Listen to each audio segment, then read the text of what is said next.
Very much, Presiding Officer. Presiding Officer, I welcome this debate, and I want to offer my thanks to colleagues across the Parliament who actually helped produce this informative report.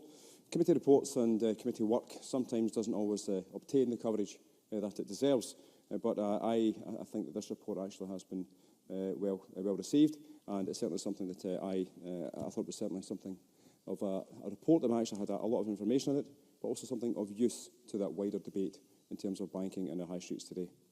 Presiding Officer, paragraph 53, page 8, sets out the changing nature of banking, and it's fair to say that the traditional banking activities will not suit everyone. Online banking is increasing, and this will not decrease in the years ahead.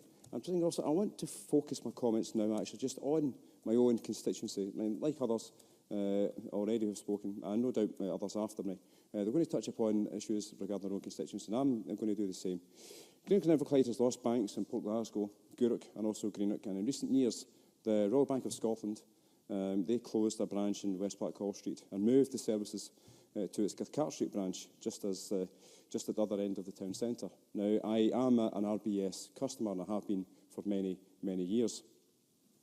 This decision, although actually disappointing, it wasn't really campaigned against, because customers could actually see the logic, because they weren't losing a bank from the town centre, and the Cathcart Street branch was been there for many years, so it wasn't actually a huge change or huge detriment to the town centre. So there wasn't a big campaign against it, and it was certainly something that I didn't receive anybody, nobody contacted me to complain about that particular decision.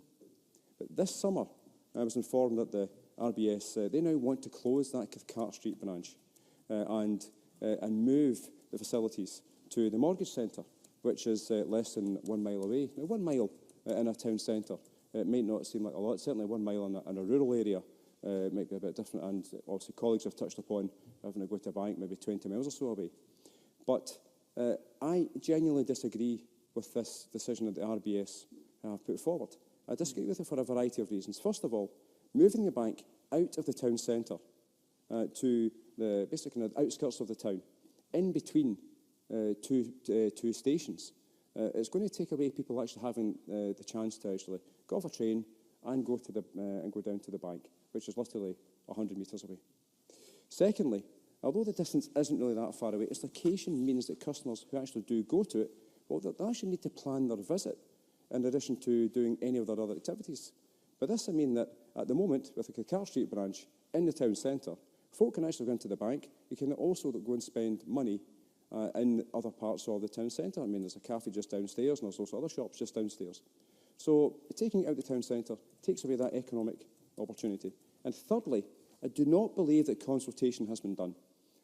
And I, in conjunction with the other politicians who I'll touch upon in a moment, we contacted the RBS and asked them a number of questions and raised issues. And one of the things that they said back to me was that actually they'd consulted.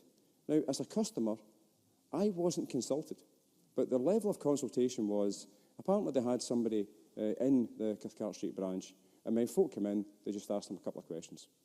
Now, I don't think that's consultation. I don't think that's good enough when it comes to actually removing that particular facility from the town centre. I mentioned a moment ago that a few of us wrote, and a joint letter was sent by Mike Russell MSP, Brendan O'Hara MP, Ronnie Cowan MP, and myself to the RBS expressing our concerns and also anger at the decision. Indeed, certainly my colleagues who represent Argyll and Bute, they raised their concerns because last December, when they were informed that the Rossi branch was going to close, their customers were told that actually they can go and use the Cathcart Street branch in Greenock town centre.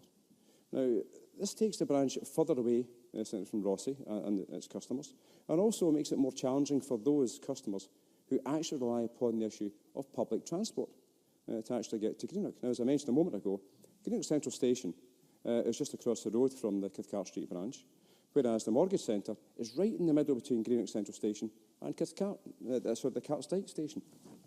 Now, except that the Cathcart Street branch is not perfect, and the costs for the building may well actually be expensive in future years. So I genuinely wouldn't criticise the RBS for attempting to future-proof their business in terms of customer certainly customer offer. But I believe this is a step too far. Now, colleagues from across the chamber have highlighted the wide variety of issues today, including accessibility, and the Age Scotland briefing highlights various points, including that 67% of people over 75 not using the internet. Now, with a constituency with an ageing population, and over the course of the next 5 years, the over 65 population will actually be increasing to 25%. Then this clearly indicates that banks need to fully consider all their customers.